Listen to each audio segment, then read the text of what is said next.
말씀을 함께 보겠습니다. 창세기 26장 26절 우리 한 절 함께 보겠습니다. 창세기 26장 26절 시작. 아비멜렉이 그 친구 아훗삿과 군대장관 비골과 더불어 그랄에서부터 이삭에게로 온지라. 아멘.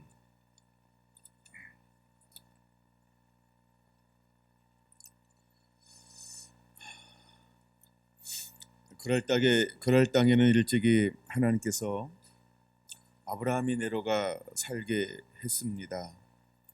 아브라함을 통해서 그랄 땅 가운데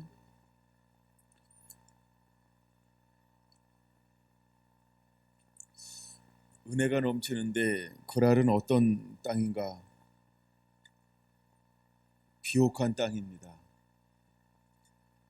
많은 땅들이 있는데 그 중에서 성경에 몇몇 비옥한 땅들이 소개가 되어지는데 그 중에 하나가 그랄이라고 하는 지역입니다. 아브라함은 어떤 의도에서 헤브론을 지나 브엘세바에서 그랄로 내려갔을까? 또다시 이삭이 헤브론에서 그 다음에 브엘세바에서 그랄로 내려가는가? 이삭은 하나님의 말씀을 따라 이제 그랄 땅 가운데 머물게 되었습니다. 얼마나 오랜만에 밟아보는 땅이었는가?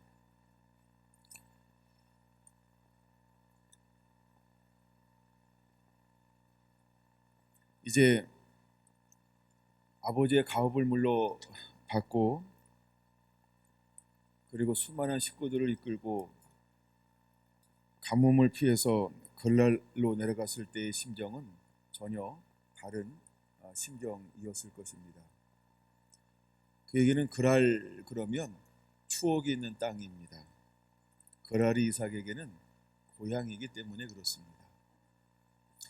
거기서 얼마나 자라났는지는 성경에 기록되어져 있지 않습니다. 그러나 그가 오랜 세월이 지난 다음에 그랄 땅을 밟게 되었습니다. 그 속에서 하나님은 복을 주겠다라고 말씀하신 것처럼 이삭은 하나님을 바라보기 시작했습니다.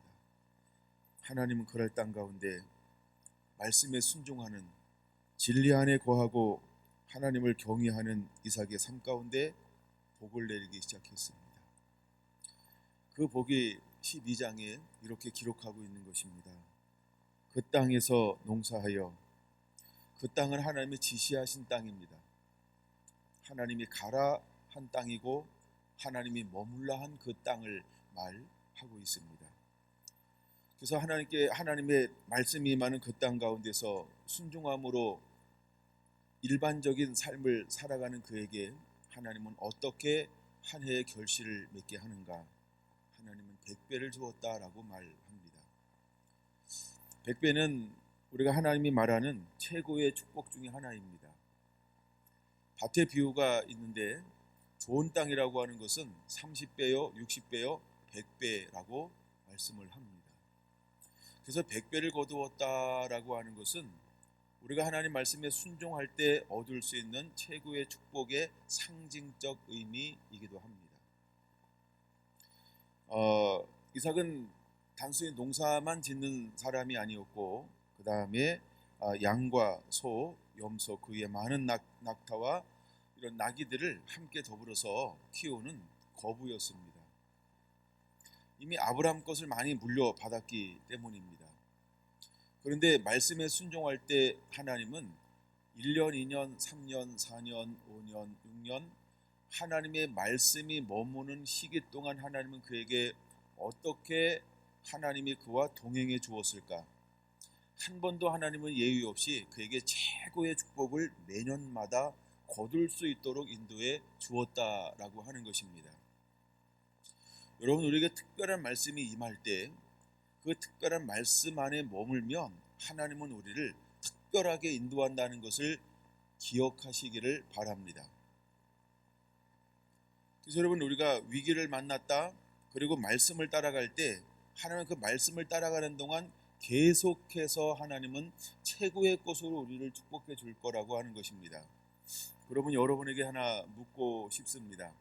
여러분, 일반적인 원리를 따라 살기를 원합니까? 아니면 특별한 원리를 따라 살기를 원합니까? 여러분, 내 생각으로 사는 자가 되기 원합니까? 아니면 말씀을 따라 살아가는 자가 되기를 원합니까? 단순히 우리가 명령과 법도와 계명과 규례를 따라가는 자가 되겠습니까? 이 시에 주신 하나님의 말씀을 따라 살아가는 자가 되기를 원하십니까? 여러분, 우리는 이 둘 중에 하나를 반드시 선택해야 하는 것입니다. 그런데 하나님의 축복은 특별한 말씀이었고, 그 시에 주신 하나님의 말씀을 따라갈 때 그 말씀 안에 머무는 동안 한 번도 하나님은 100배의 기적을 주지 않은 적이 없다, 즉 최상의 축복을 주지 않은 적이 없다라고 하는 것입니다. 그럼 이 원리를 우리 삶 가운데 적용해 본다라고 한다면, 여러분, 우리가 그냥 매일매일 또 아침이구나 하며 사는 자가 되실래요? 하나님, 오늘 내가 무엇을 하기 원합니까? 라고 하나님 앞에 받을 은총 위에 호소하며 기도하고 내 마음에 감동 주는 것을 따라가는 삶을 살아가시기를 원하십니까? 만약에 우리가 일반적인 삶 아침을 맞이해서 살아간다고 한다면 우리의 그 하루는 일반적인 은혜가 임할 겁니다. 그러나 우리가 하루를 시작하면서 하나님이 주시는 그 말씀에 귀를 기울이며 주 앞에 나가 기도할 때 그 주시는 말씀을 따라 살아간다고 한다면 그 하루는 특별한 하루가 될 것입니다. 우리가 똑같이 일용할 양식을 먹습니다. 우리가 똑같이 일용할 양식을 먹습니다. 뭐 이런 거죠. 소고기를 어디서 먹느냐에 따라서 질적인 차이가 있습니다. 다른 걸로 할게요. 여러분, 우리가 짜장면을 먹는데 어느 집에 가서 먹느냐에 따라서 차이가 납니다. 맛이 차이가 나죠. 맛만 차이 날까요? 물론 양을 많이 주는 집에 가기 원하면 기도하지 않아도 됩니다. 그러나 정말 양과 질의 효율적인 것을 먹기 위해서 우리는 맛집을 찾아갑니다. 그런 것처럼 똑같은 아침이 아니고 똑같은 하루가 아니고 똑같은 일용할 양식이 아니라는 것이지요. 이삭이 말씀을 따라 진리 안에 걸어갈 때 하나님은 그에게 어떻게 축복을 해 주었을까? 하나님은 그를 창대케 만들어 주었다는 것입니다. 그 용어가 12절에 이렇게 나오는 것이죠. 100배나 얻었다라고 말입니다. 근데 100배를 얻는 비결이 이삭의 노력, 이삭의 수고, 이삭의 헌신, 이삭의 탁월함 이런 데 있지 않다라고 하는 것입니다. 이삭은 평범한 방법으로 그저 할 수 있는 것으로 자기가 할 수 있는 것을 다 동원했던 것뿐입니다. 근데 100배를 거두게 하시는 분은 누구였습니까? 하나님이 복을 주었다라고 말씀을 하고 있는 것입니다. 분명하게 사도 바울은 고백합니다. 나는 심었다, 아볼로는 물을 주었다. 근데 자라나게 하시는 분은 하나님이시다라고 말입니다. 여러분, 각각 사람들이 일한 대로 그것을 받는다라고 말하고 있죠. 무엇을 힘든지 그대로 거두리라. 각 사람이 행한 대로 그대로 받으리라, 얻으리라. 이삭은 어떠한 행동을 했습니까? 이삭이 했던 행동은 다른 것이 아닙니다. 하나님의 말씀을 붙잡고 진리 안에 거하면서 그 땅 가운데 자신이 할 수 있는 최선의 방법을 다하여서 땀 흘리고 수고하고 노력했고 그는 하나님을 바라보았다는 것입니다. 그랬더니 말씀 안에 진리 안에 행하고 있는 이삭을 누가 돌보기 시작했습니까? 하나님이 돌보기 시작했다는 것입니다. 하나님이 돌보니까 이삭의 삶 가운데 어떤 결과물을 맺게 되었냐 하면 100배라고 하는 결과를 맺게 되었다는 것입니다. 여러분, 이 둘 사이에 별 다른 차이점이 안 나는 것처럼 보일지 모릅니다. 나중에 아비멜렉이라고 하는 그랄의 왕, 블레셋의 왕이 그를 찾아오게 되어집니다. 근데 이미 이삭이 가기 전에 그랄 땅에도 소수의 사람들이 살고 있었죠. 근데 그 사람들은 똑같은 땅에 똑같은 수고와 노력과 헌신하고 온갖 방법을 다 동원했음에도 불구하고 누구처럼은 추수하지 못했을까? 이삭처럼은 추수하지 못했다라고 하는 것입니다.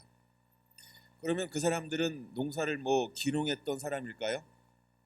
아니지요. 그들은 늘 농사를 짓던 사람들이었을 것입니다. 그들은 농사의 그 당시 최고의 탁월한 방법과 효율성을 가지고 있었을지도 모릅니다.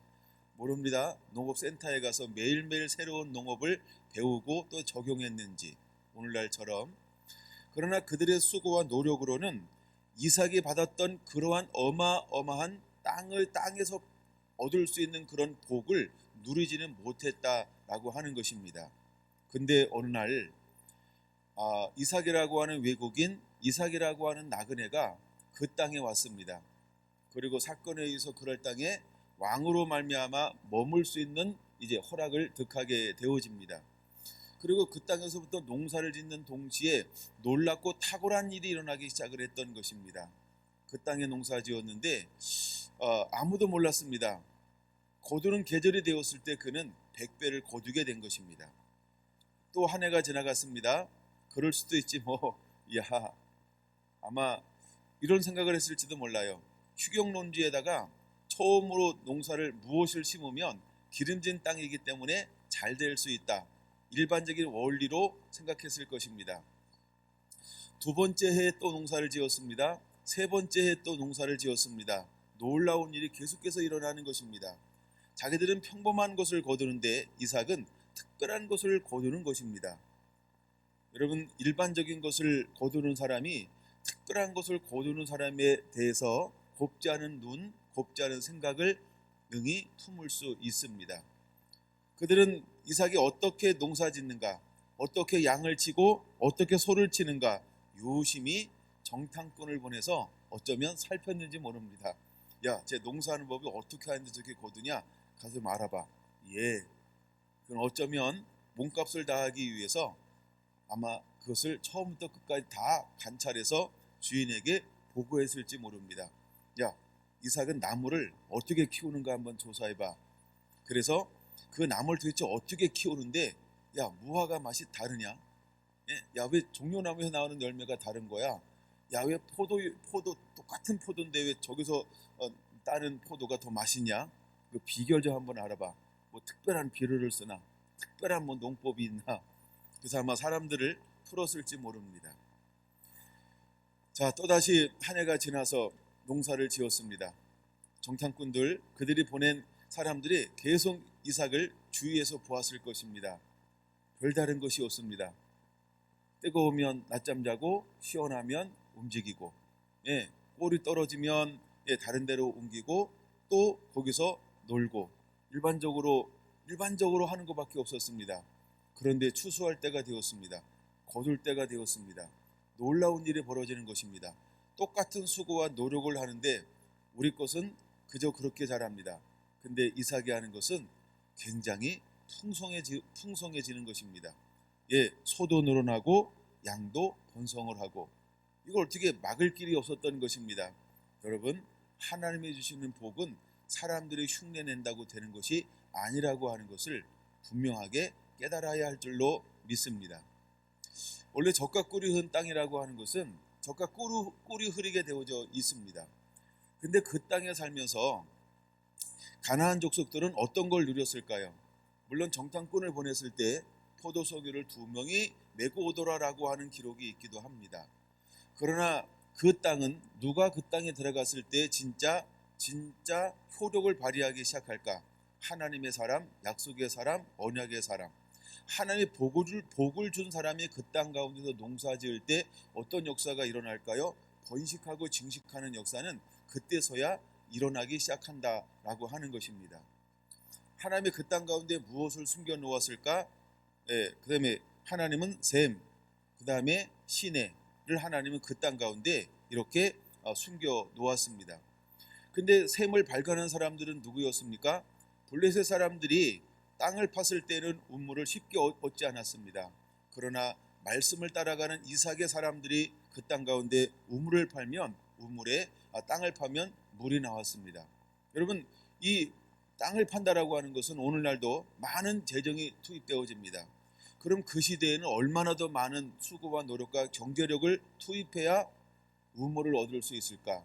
나중에 말씀을 드릴 겁니다만 우물을 파는 데는 상당한 투자를 해야 합니다. 그래서 우물이 하나가 있으면 우물은 기업과 같습니다. 우물은 그들에게는 기업과 같은 굉장히 중요한 하나의 자산 가치입니다. 그다음에 부족의 힘은 어디서 나오냐라고 했을 때 그 중에 하나가 우물이 몇 개가 있느냐에 따라서 부족의 힘을 가늠할 정도로 그 시대의 우물은 굉장히 막강한 이런 재산의 값어치가 있는 것이었습니다. 이런 것처럼 복 있는 사람이, 즉 말씀을 따라가는 사람들이 얻는 것과 그냥 일반적인 사람들의 똑같은 것에 살 때 누리는 것은 질적으로 양적으로 다른 것을 우리에게 보여주고 있습니다. 점점 하나님은 이삭이 거부가 되게 만들었어요. 드디어 하나님이 이제 때가 되었습니다. 이제 하나님이 이렇게 손을 한번 거두기 시작하니까 그를 둘러싸고 있는 블레셋 사람들이 이 이삭을 향하여서 어떤 마음이 노골적으로 드러나기 시작하는가. 성경은 이 단어를 이렇게 표현하고 있습니다. 시기하여라고 말입니다. 여러분, 시기라고 하는 단어가 어디에 속하는 단어인지 아십니까? 고린도전서 3장에 보니까 내가 밥을 주러 왔다라고 말합니다. 근데 그들이 아직 어떤 상태였습니까? 죽이나 먹어야 된다라고 생각했습니다. 근데 죽이나 먹어야 되는 그 이유가 뭐라고 말하고 있습니까? 그들 속에 아직도 시기와 분쟁이 있으니라고 표현하고 있습니다. 갈라디아서 5장 이것을 뭐라고 말하고 있냐? 이것은 육체의 소욕, 즉 육체의 일이다라고 말하고 있는 것입니다. 하나님을 떠난 사람들이 보통 우리가 지정의 혼과 육을 가지고 있을 때 일어나는 것 중에 하나가 뭐냐 하면 쉽게 할 수 있는 것이 시기라고 하는 것입니다. 우리나라 속담에 이런 말이 있죠. 사촌의 땅을 사면 배가 아프다. 이게 무엇일까요?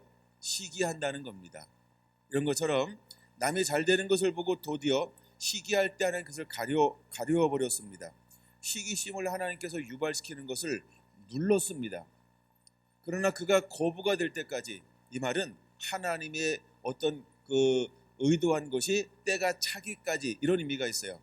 그래서 하나님께서 의도한 때가 차기까지 주변 그 사람에 의해서 무엇을 하나님께서 눌렀습니까? 시기가 바깥으로 표출되어지는 것을 눌러 버렸습니다. 그러므로 여러분들이 말씀을 따라갈 때 능히 우리는 감당해 낼 수 있다라고 하는 것을 믿으시기 바랍니다. 여러분, 광야를 인도하면서 하나님이 인도하는 말씀 중에 하나가 무엇이냐 하면 여러 가지 시험을 했습니다. 그러고 난 다음에 하나님이 이런 말씀을 하십니다. 고린도전서 10장 13절인데 사람이 감당할 시험 받기는 너희에게 당한 것이 없나니 오직 하나님은 미쁘사 너희가 감당치 못할 시험 당함을 허락하지 아니하시고 시험 당할 즈음에 또한 피할 길을 내사 너희로 능히 감당하게 하시느니라. 이것은 출애굽하는 이스라엘 백성들을 향하여 하는 말씀인 동시에 또 누구를 향한 말씀일까요? 모두를 향한 말씀이라고 한 걸 우리는 기억해야 하는 것입니다. 하나님은 우리에게 감당하지 못할 시험을 허용하지 않습니다. 또한 우리가 시험을 당할 때 어떤 길을 항상 예비하실까요? 피할 길을 예비하신다라고 하는 것입니다. 여러분, 이것을 믿으시기 바랍니다. 하나님의 인자하심과 하나님의 신실하심, 할렐루야. 이처럼 하나님은 우리를 하나님의 인자와 신실하신 가운데로 인도하고 계신 것입니다. 근데 하나님이 이제 손을 거두어서 그들에게 허용하기 시작합니다. 그랬더니 그들이 이스라엘 백성들을 향하여서, 즉 이삭을 향하여서 무엇하기 시작합니까? 14절 이렇게 말하고 있는 것입니다. 블레셋 사람들이 그를 시기하여 라고 말입니다. 그래서 그 아버지 아브라함 때의 그 아버지의 종들이 판 모든 음물을 막고 흙으로 메웠더라, 이렇게 말하는 것입니다. 자, 여러분 보세요. 왜 아비멜렉 사람은 그 우물을 막을까요? 왜 우물을 막을까요? 지금 이삭이 어떤 우물을 사용하고 있습니까? 자기가 어릴 때 팠던 우물, 어릴 때 자라났던 우물, 그것이 아버지의 우물이라고 말하고 있습니다. 그렇죠? 근데 이제 시기나니까 이 우물을 막는다, 이 말은 뭐냐 하면 떠나지 않으면 죽는다, 이런 경고의 의미죠. 떠나라라고 하는 것입니다. 떠나라라고 하는 것입니다. 이삭은 이것을 알아듣습니다. 그리고 모든 명령과 법도와 계명과 율례의 법칙에 의해서 그는 움직이기 시작을 하는 것입니다. 움직일 때 그가 어디로 움직이기 시작하냐면 그랄 골짜기로 이제 움직이는 것입니다. 그러니까 처음부터 골짜기에 정착하여 살지는 않았겠죠. 넓은 평화에 정착해서 살았을 것입니다. 그러나 이제는 그가 움직이기 시작해서 어디로 내려갔다? 골짜기로 내려갔습니다. 그럼 그 많은 것들을 거부니까 그 많은 것들을 거느리기 위해서 제일 우선적으로 필요한 게 무엇이었을까? 우물이었다는 것입니다. 물은 절대적인 것입니다. 우리의 몸이 70%로 만들어졌다라고 지금도 우리가 물을 먹지 아니하면 위험 수위에 처하는 것입니다. 여러분 물을 충분히 드시기를 바랍니다. 남성들도 여성들도 또 나이가 들수록 물은 한 모금 더 마셔야 할 것입니다. 할렐루야. 그래서 여러분이 오늘은 좀 물 좀 많이 먹였으면 좋겠어요. 오늘은 물 먹이는 날. 물을 많이 먹어야 건강합니다. 또 겨울철에도 물을 많이 말려야 손이 마르지 않아요. 또 물을 충분히 먹어줘야 소화도 잘 되고 장 운동이 활발하게 되면서 물을 먹어줘야 장에서 영양분이 물론 충족할 땐 빠져나가지만 어떤 거는 물이 부족함을 통해서 이것이 우리 몸속에 저장되어지는 것을 가로막고 있습니다. 그래서 물을 충분히 먹어주면 이 장에서 소화가 되면서 우리에게 필요한 영양분을 더 많이 흡수하는 것입니다. 근데 뭔가 좋은 거는 많이 먹었는데 뭘 적게 먹는다? 물을 적게 먹잖아요. 그럼 다 똥이 됩니다. 그래서 물은 충분히 드시기 바랍니다. 할렐루야. 그래서 물을 많이 먹어야 이 작용을 하면서 신진대사 작용을 하면서 우리 몸에 충분히 더 빨아 들이는 것입니다. 물론 너무 많이 먹으면 탈납니다. 근데 너무 먹지 않으면 아무리 좋은 거 먹어도 효과 별로 없습니다. 그러니까 우리가 적당한 거라고 하는데 사실 우리 문화는 물을 많이 먹는 것 같지는 않아요. 물이 풍부한데 물을 좀 더 평소보다 좀 더 마시면 좋을 것 같습니다. 자, 근데 그들에게 이 골짜기로 옮겼습니다. 그리고 우물을 팠습니다. 우물을 팠는데 거기서 하나님이 무엇을 만나게 했냐 하면 이렇게 말하고 있습니다. 19절 이삭의 종들이 골짜기를 파서 샘 근원을 얻었더니 할렐루야. 늘 샘을 만나게 하시는 분은 누굴까요? 여호와 하나님이신 것입니다. 할렐루야. 하나님은 감당할 시험을 허락하지 아니하시고 또한 시험 당할 즈음에 피할 길을 주시는 하나님인 것을 믿으시기 바랍니다. 아멘. 이와 같이 우리가 진리를 따라 움직일 때, 진리를 따라갈 때는 무엇이냐 하면 하나님은 우리의 필요를 채워주시는 하나님, 필요를 채워주시는 하나님인 것을 믿으시기 바랍니다. 근데 우물을 팠습니다. 그럼 누구도 지금 우물이 필요한 거예요? 그럴 사람들도 우물이 필요한 것입니다. 그렇죠. 그때 내려와서 물 근원을 얻으니까 애들이 가다 말고 여기서 멈추면 짱나잖아요. 더 시기 나잖아요. 야, 쟤들은 왜 이렇게 잘 돼? 그래서 그들과 뭐 하기 시작합니까? 다툼하기 시작을 하는 겁니다. 그래서 그들과 다투더라 라고 말합니다. 그래서 그 우물을 그냥 뺏어버렸어요. 메꾼 게 아니고. 그래서 이삭은 그 지역을 또 떠납니다. 나랑 싸울래? 할 때 아니요 하고 또 물러섭니다. 가다가 또 골짜기에서 우물을 팠습니다. 그 우물이 두 번째 판 에색이라고 하는 것입니다. 신나라고 하는 것입니다. 근데 거기서 또 다시 그들이 여기서 이제는 다툼이 정도가 아니라 이제 죽을 똥상똥 대적하려고 합니다. 다투다라고 하는 건 그냥 분쟁이면 대적하다 이것은 좀 더 큰 차원의 어떤 이렇게 싸움을 말하고 있는 것이죠. 그것 또한 그는 양보하는 것처럼 보여집니다. 그러나 그는 그들과 다투지 않았습니다. 그리고 또다시 장막을 옮겼습니다. 여러분, 그래서 시기와 질투가 일어나서 분쟁이 일어날 때 하나님의 말씀을 따라갔던 이삭 가운데 이삭이 이렇게 하나님 앞에 물어볼 수 있어요. 하나님, 왜 내가 말씀을 따라 말씀이 지시한 땅에 갖고 움직이는데 이런 환난을 만나게 할까요? 라고 말입니다. 이럴 때 우리가 어떤 것으로 답을 얻어야 할까? 지난 시간에 말씀드렸던 것처럼 명령과 법도와 율례와 계명을 통해서 답을 얻는 자가 되어야 합니다. 그때는 어떤 때 하나님께 특별한 음성으로 우리를 인도할 때가 있습니다. 그러나 특별한 음성이 오지 않을 때에는 무엇으로 움직인다? 기도함으로 움직이는데 기도의 근간이 무엇이냐 하면 예언이 아니고 뭐라 그랬어요?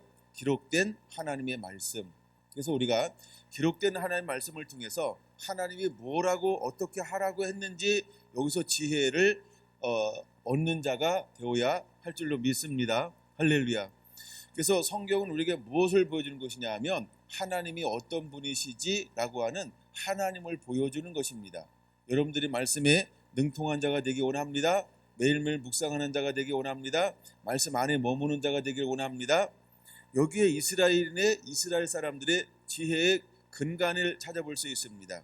지혜의 근본은 여호와 하나님을 경외하는 것이라고 했습니다. 그래서 이스라엘은 말씀을 암송하는 문화가 있습니다. 그래서 창세기를 비롯해서 모세오경을 기본적으로 암송을 합니다. 그리고 랍비가 되기 위해서는 창세기부터 말라기까지 웬만하면 거의 암송을 합니다.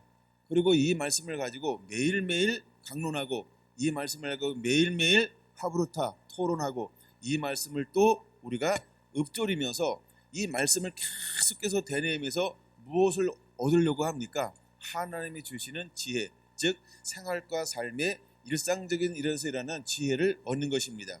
이런 것을 모아놓은 책이 있다고 합니다. 이 책을 일컬어서 뭐라고 말하죠? 탈무드라고 말하고 있는 것입니다. 아직 우리나라 이것이 전부 다 번역이 안 됐대요. 왜? 너무너무 방대해서 그 부분이 번역이 되어서 우리에게 소개가 되어지고 있는 것이지요. 그럼 여러분, 우리가 탈무드를 읽지 않아도 지혜를 얻기 위해서 무엇을 해야 할까?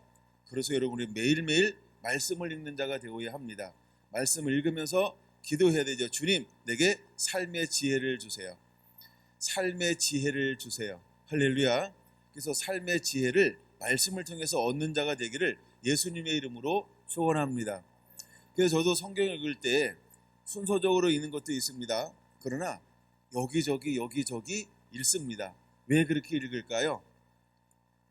정답은 지혜를 얻기 위하여. 그래서 저도 정기적으로 읽는 게 있어요. 지금 계속 창세기를 나누고 있으니까 창세기를 계속해서 앞뒤로 묵상하고 어떤 땐 그냥 이 26장 하나 가지고 계속 시간 되면 묵상하는 겁니다. 이번 주에도 시간 될 때 26장을 묵상하다가 놀라운 하나님의 은혜를 누리고 있는 거죠. 그리고 나서는 여기만 있는 것이 아니고 그 다음에는 그냥 성경을 여기저기 읽어요. 왜 그렇게 읽을까? 지혜를 얻기 위함인 것입니다. 어떤 거 말씀을 읽다 보면 굉장히 꽂히는 게 있어요. 꽂힌다 이 말은 은혜가 되는 게 확 있어요. 그럼 그 말씀을 다시 깊이 묵상을 합니다.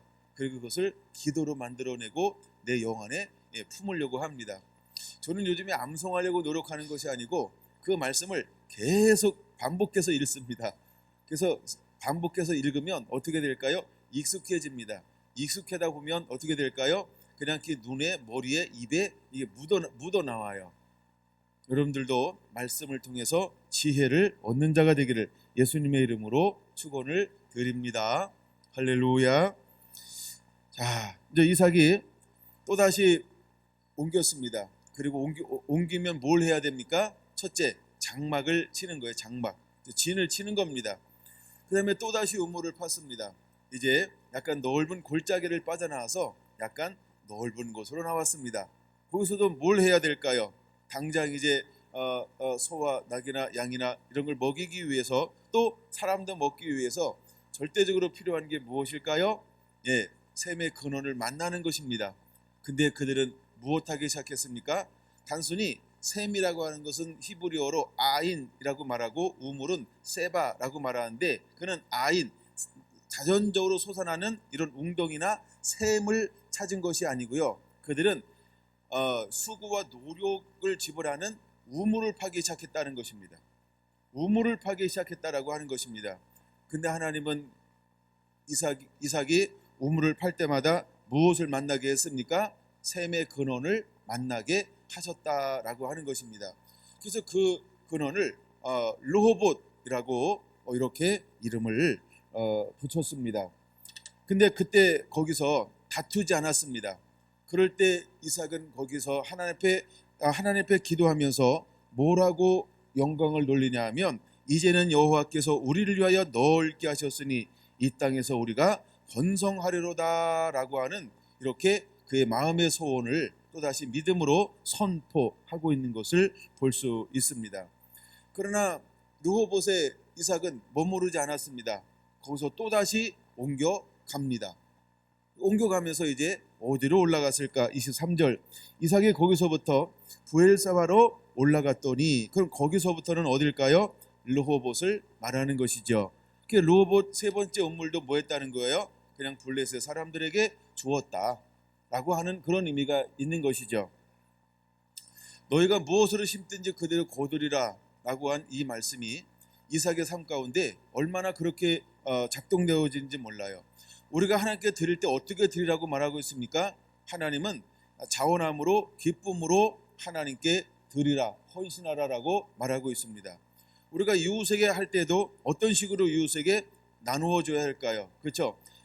내가 가도 아껴도 가난하게 되는데 흩어 구제하면 더욱 부하게 되는 일이 있나니 라고 말합니다. 물론 우리가 하나님의 집을 짓는 원리는 좀 다릅니다. 하나님의 집을 짓는 원리는 기쁨과 즐거움과 자원함이라고 하는 원리가 작동이 되어집니다. 근데 우리가 이웃에게 나누어 줄 때는 어떤 마음이 작동이 되어질까? 그때에는 그냥 궁휼한 마음인 것입니다. 그 다음에 자비로운 마음이 작동이 되어져야 하는 것입니다. 그리고 이삭은 지금 무엇을 쫓아가고 있습니까? 진리를 쫓아가고 있는 것입니다. 이미 이삭은 무엇을 의지하는 것입니까? 그렇죠? 시험 당할 쯤에 또한 피할 길을 내시는 여호와 하나님을 의지하고 있는 것입니다. 그래서 그는 가면 줄 거라고 하는 믿음, 그런 믿음을 가지고 이동하고 있는 것입니다. 나를 그랄 땅에 가게 하신 것도 여호와 하나님. 이제 시기하고 질투받으면서 대적과 공격을 당하면서 이 위협을 겪게 하는 것도 여호와 하나님. 하나님은 내게 피할 길을 주실 것이다 라고 하는 그 믿음으로 옮겨가고 또 옮겨가기 시작한 것입니다. 자, 이제 제일 끝단, 블레셋의 끝단이 또 어디냐 하면 이 부엘세바입니다. 그래서 부엘세바는 아랏하고 그 다음에 블레셋하고 이렇게 경계 지점에 있습니다. 근데 드디어 이삭이 어디까지 이제 그들을 피하여 도망오는 이동하게 되어지냐 하면 이제 부엘세바까지 올라갑니다. 자, 부엘세바까지 올라갔을 때 그때 드디어 어떤 만남이 일어나기 시작합니까? 가뭄이 들었습니다. 그때 누가 찾아와 주셨어요? 여호와 하나님이 그를 찾아와 주었습니다. 그래서 그에게 뭐라고 말씀했습니까? 2절 여호와께서 이삭에게 나타나 이르시되 라고 말입니다. 근데 드디어 얼마 만일까? 하나님이 그에게 찾아와 주었습니다. 23절 4절 그 밤에 여호와께서 이삭에게 나타나 이르시되 라고 말입니다. 이것은 우리가 특별한 만남이라고 말하는 것입니다. 자, 그분이 여호와께서 찾아오셔서 뭐라고 말씀하시는가? 나는 내 아버지 아브라함의 하나님이니 두려워하지 말라. 내 종 아브라함을 위하여 내가 너와 함께 있어 내게 복을 주어 내 자손이 번성하게 하리라 하신지라.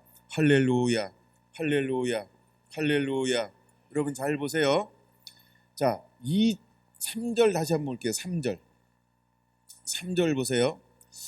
이 땅에 거류하면 내가 너와 함께해서 내게 복을 주고 내가 이 모든 땅을 너와 내 자손에게 주리라. 4절 내 자손을 하늘의 별과 같이 번성하게 하며 라고 쭉 이렇게 말하고 있습니다. 근데 그 땅 가운데 거하면서 무엇은 이루어졌는데 아직도 무엇은 예언적인 말씀으로 남아있을까요? 하나님의 그 땅에서 무엇을 받았어요? 이삭이 그랄에서 무엇을 받았어요? 땅의 복을 받았어요. 그렇죠? 그래서 몇 배가 되었어요? 100배가 되었어요. 그 다음에 창대케 하고 왕성하고 창대케 하고 그 다음에 어떻게 됐어요? 거부가 되었어요. 근데 아직 무엇은 시작되지 않았습니까? 무엇은 시작되지 않았습니까? 그의 삶 가운데 그렇죠. 내 자녀 번성케 됨, 이 번성케 됨이 아직은 시작되지 않았습니다. 근데 이제 부엘세바에 머무는 동시에 하나님의 그에게 찾아오셔서 하시는 말씀이 어떤 것을 선포하고 있나요? 두려워하지 말라라고 말입니다.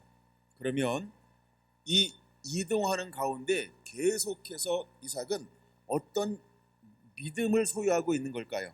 그렇죠. 그 블레셋이 와서 이 위협을 한다라고 하는 것은 무엇일까요? 두려움이라는 것입니다. 아브라함도 두려워했습니다. 이삭 여전히 그들을 두려워합니다.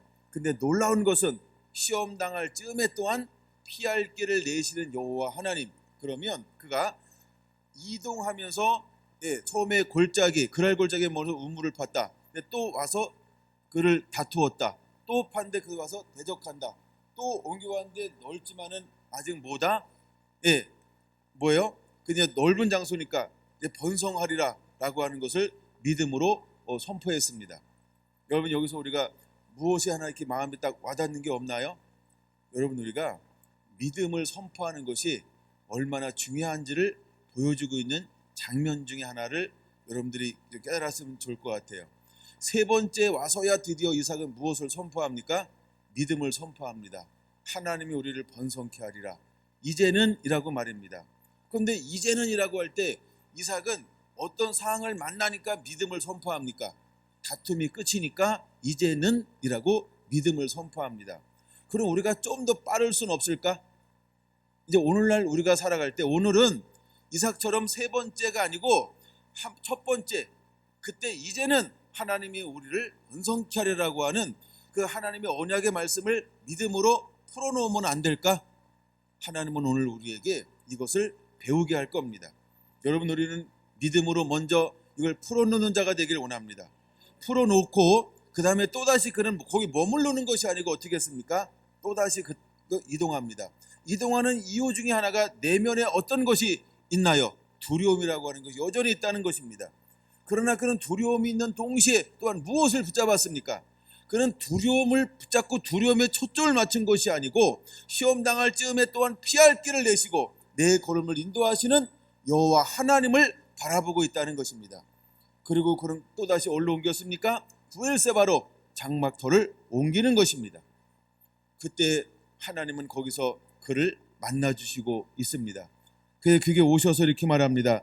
나는 내 아버지 아브라함의 하나님이니 두려워하지 말라. 내 종 아브라함을 위하여 내가 너와 함께 있어 내게 복을 주어 내 자손이 번성하게 하리라 하신지라. 할렐루야. 여러분 잘 보세요. 번성은 어떤 환경에서 일어나는 것입니까? 평화가 있어야 됩니다. 처음에는 평화가 있어야 됩니다. 처음에는 평화가 있고 그 다음에는 그 평화가 뭘로 바뀝니까? 이제 고난으로 바뀝니다. 그래서 처음에는 평화가 필요합니다. 그리고 두 번째는 고난 가운데서 더 왕성해지는 것입니다. 그래서 하나님은 그에게 말합니다. 내가 복을 주었다. 그 복을 받았습니다. 그랬더니 그 여호와 하나님의 방문을 했을 때 이삭이 하는 첫 번째 행동이 어떤 행동을 합니까? 첫 번째 하는 행동이 어떤 행동을 해요? 25절입니다. 이삭이 그곳에 브엘세바를 말하죠. 첫 번째 무엇을 합니까? 그는 제단을 쌓는다는 것입니다. 제단이라고 하는 것은 어떤 의미가 있어요? 하나님 앞에 예배하는 것입니다. 그는 언제나 하나님을 예배하는 사람이었다. 예배하는 사람이었다. 하나님을 경외하는 사람이었다. 라고 하는 것을 보여주고 있는 것입니다. 여러분, 우리 안에 맨 먼저 놓여져야 할 삶의 원리가 무엇이 되어야 할까요? 예배하는 자가 되기를 축원합니다. 예배하는 자가 되기를 축원합니다.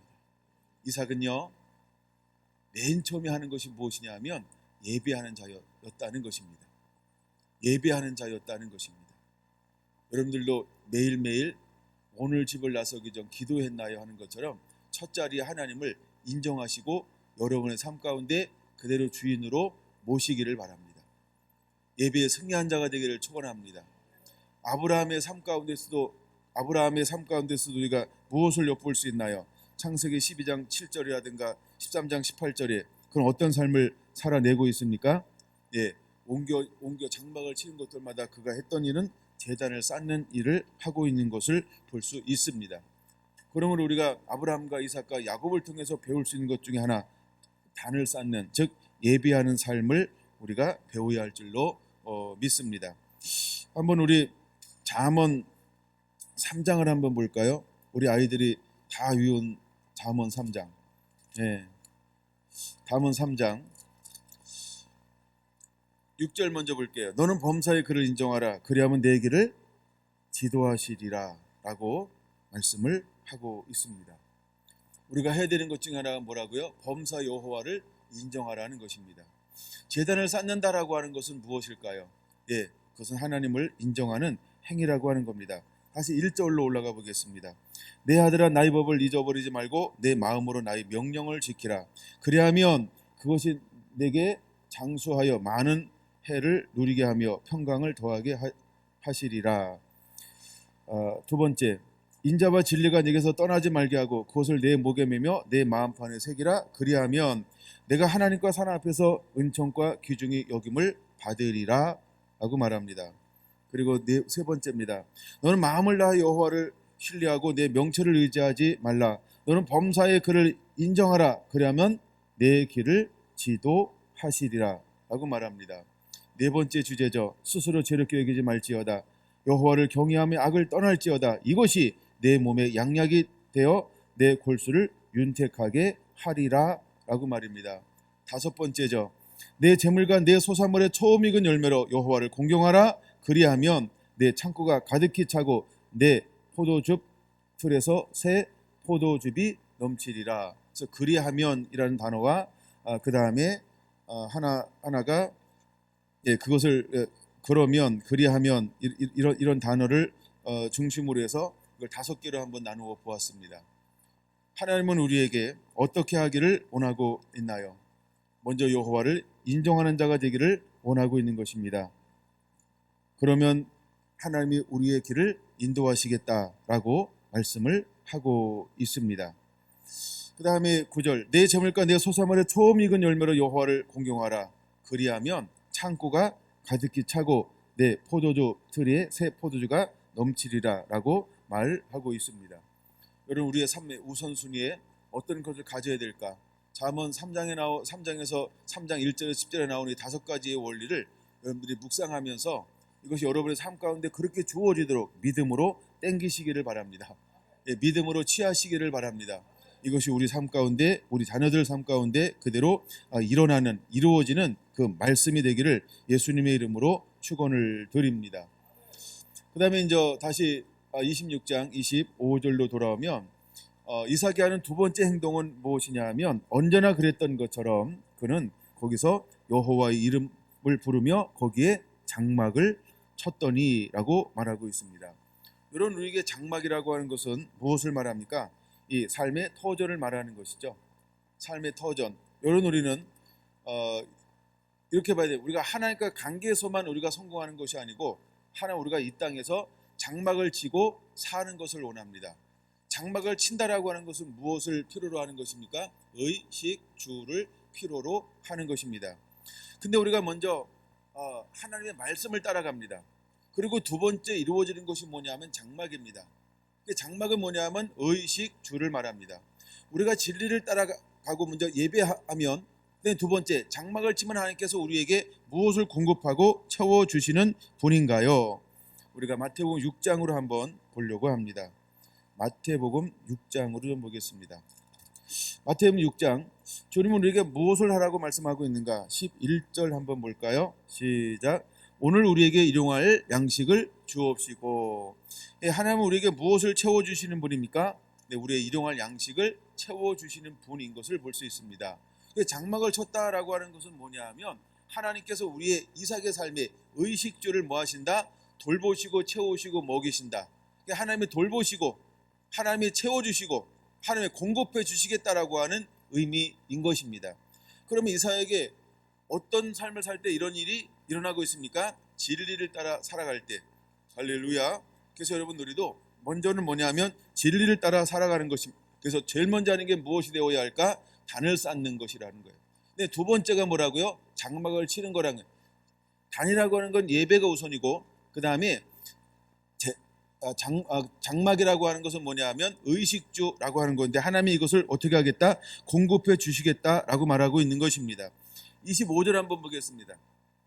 그러므로 너희가 너희기로니 목숨을 위하여 무엇을 먹을까?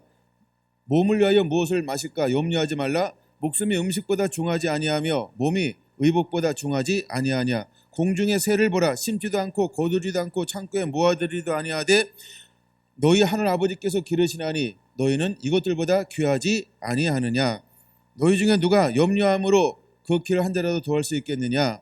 또 너희가 어찌 의복에 의하여 염려하느냐? 들의 백합화가 어떻게 자라는가 생각하여 보라. 수고도 아니하고 길쌈질도 아니하느니라. 그러나 내가 너희에게 말하노니 솔로몬의 모든 영광으로도 입은 것이 이 꽃 하나만 같이 못하였느니라.